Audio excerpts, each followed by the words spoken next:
हरिओम. योगदास श्री जय गणेश जोशी लिखित श्रीकृष्ण. श्रीकृष्णाचे वैयक्तिक जीवन, दिनचर्या. श्रीकृष्ण पहाटे पहिल्या कोंबड्याला उठत असे. त्या काळी घड्याळे नव्हती.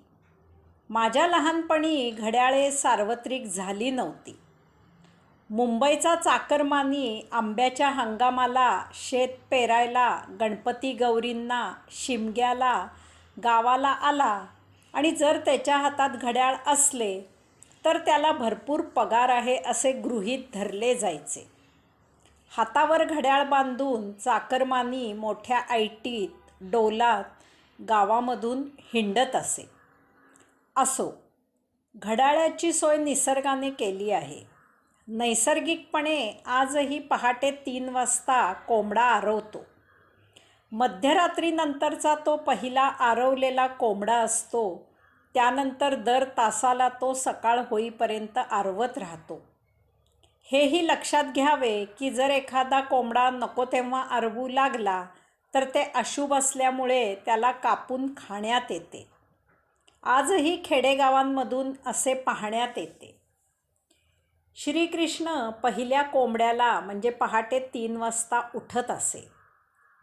त्यानंतर मुखमार्जन करून, हातपाय धुवून, प्रसन्न चित्ताने तो प्रशांत होऊन, मौन राहून मायातीत अंतःकरणात स्वस्थी वाचन करत स्वस्थानी आत्मस्वरूपाचे स्थिर होऊन ध्यान करत असे.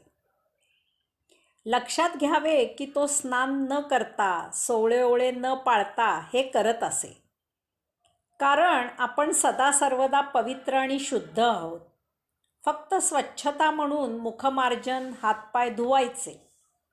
सोवळेओळे, कर्मकांड वगैरे मूर्खपणा पंडित आणि विद्वान असलेल्या पुरोहितांनी सुरू केलेला आहे. शक्यतो पहाटे, सकाळी लवकर किंवा जेव्हा वेळ मिळेल तेव्हा, जेथे असाल तेथे, जसे जमेल तसे आपल्याला सुख वाटेल असे आसनस्थ व्हावे आणि आपल्या अंतःकरणात जेथे श्वास थांबतो तेथे एकचित्त होऊन त्या अनाहत ध्वनीवर लक्ष केंद्रित करावे. बस हीच एकमेव सर्वोत्तम साधना आणि उपासना आहे.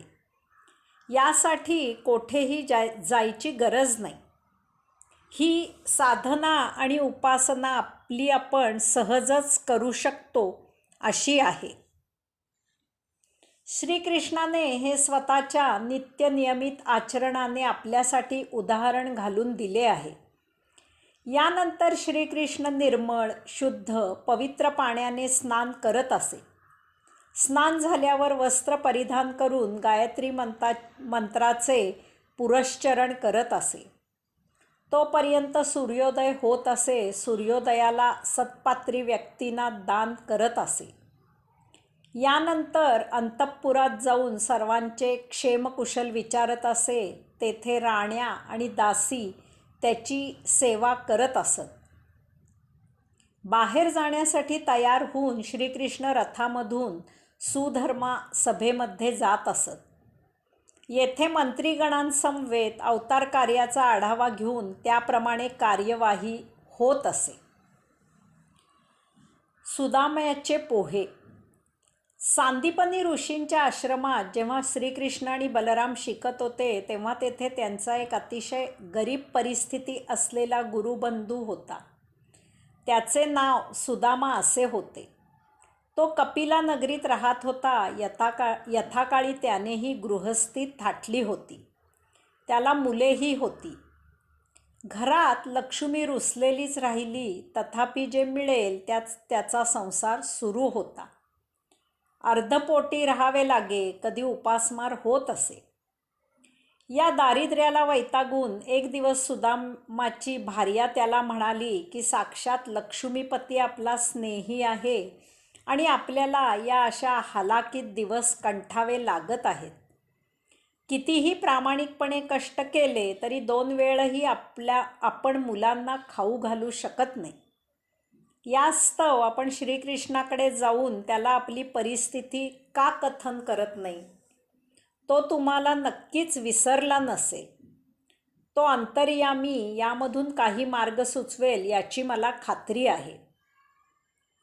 नाही हो असे म्हणता म्हणता स्वपरिस्थितीचा विचार करता पत्नीच्या सल्ल्याने सुदामा श्रीकृष्णाची भेट घ्यायला तयार झाला.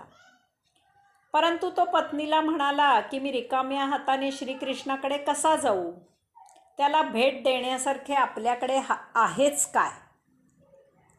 पत्नीने शेजाऱ्यांकडून 2 मुठी पोहे मागून आणले आणि ते पोहे श्रीकृष्णाला भेट देण्यासाठी आपल्या पतीला दिले.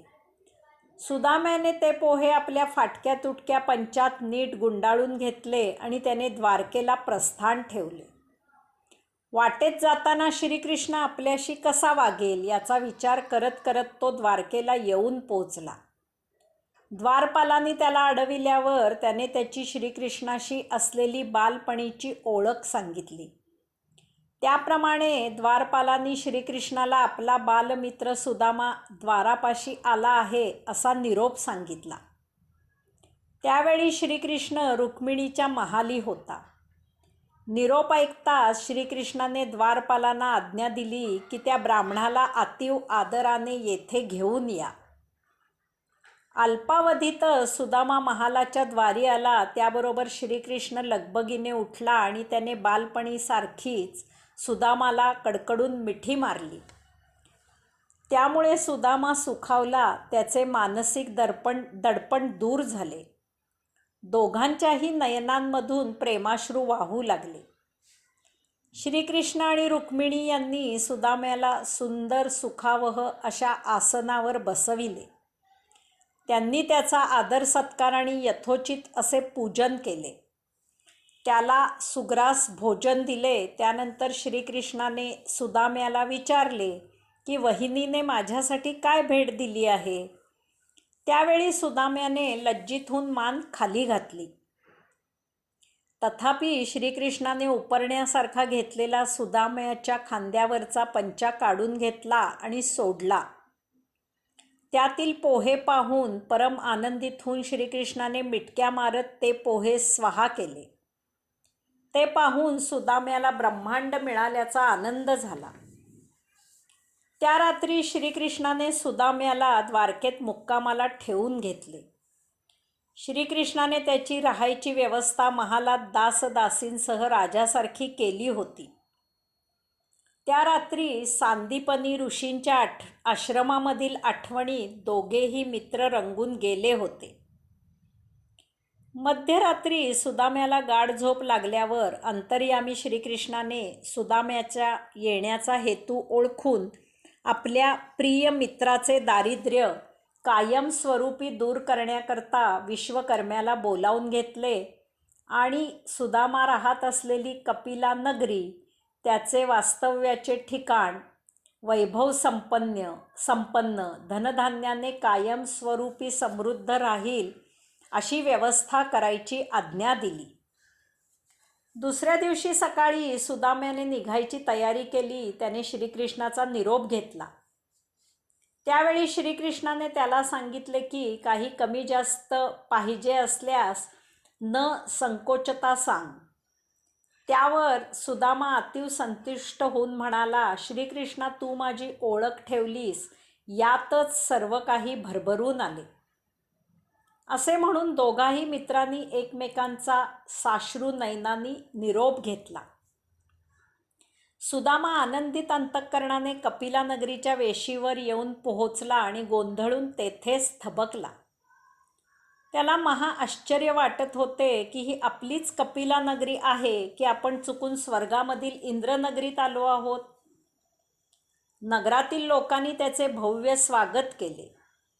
भान हरपून नगरीमधील उत्तम रस्ते, फळाफुलांच्या बागा, धान्याची शेते, उद्याने, भव्य महाल, मंदिरे वगैरे पाहत पाहत तो भानावर आला. तो भरजरी कपडे, दागिने घातलेल्या त्याच्या पत्नी आणि मुलांनी त्याचे सुहास्य वदने स्वागत केले. तेव्हा तो त्याच्या घरासमोर एका अतिभव्य महालासमोर उभा होता. महालात सर्व सुखसोयी होत्या. धनधान्याची रेलचेल होती. तेथे दासदासी सेवेला तत्पर होते. त्याच्या पत्नीने सुदाम्याची स्नानाची व्यवस्था केली, त्याला परिधान करण्यासाठी भरजरी कपडे काढून ठेवले आणि ती त्याच्या भोजनाची व्यवस्था पाहण्यासाठी मुदपाकखान्यात गेली.